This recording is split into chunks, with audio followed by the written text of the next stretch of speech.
The storytelling aspect of design for landscape architecture and many other professions is one that we buy into. It certainly is powerful from a kind of design process perspective.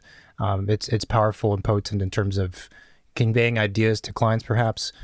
The kind of third link that we were talking about the other day is, I wonder if it's important for the end users, who, let's assume, are not the client, right? They never converse with you directly, for them to kind of pick up what that narrative or story is, or is it, or is the value of those things just as a driver in the process? Does that make sense?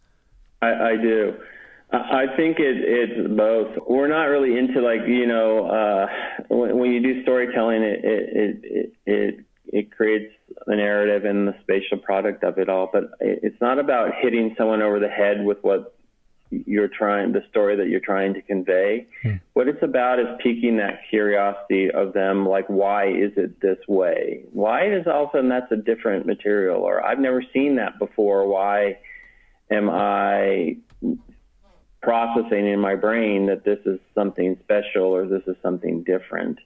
And with a good story, people will read whatever they see in that story every time. I'm always fascinated that, but to get people to think about there's a narrative or a story is just as important, if not to what the actual story is, because it means that they're engaging with their environment, which means they're going to appreciate it more and they're going to want to come back.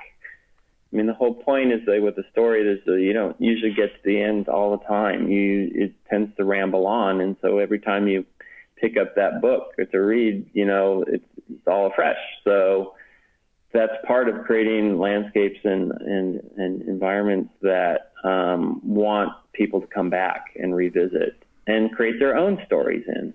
And because it's intellectually stimulating or physically challenging, that's when people will engage with it. People always want to sit on the edge and be in that dynamic moment rather than sitting in the middle looking at something. And I think scaling and placemaking become really important into creating that dynamic sort of vital edge condition and challenging too. I mean, you said earlier, and it's quite true, the safety people have won the world, but, I would love it if they would bump into things a lot more. I think creating perception that there's, a challenge in front of you is way more stimulating and interesting than doing nothing. And that's part of that storytelling helps talk about it. I mean, we're right now doing in San Francisco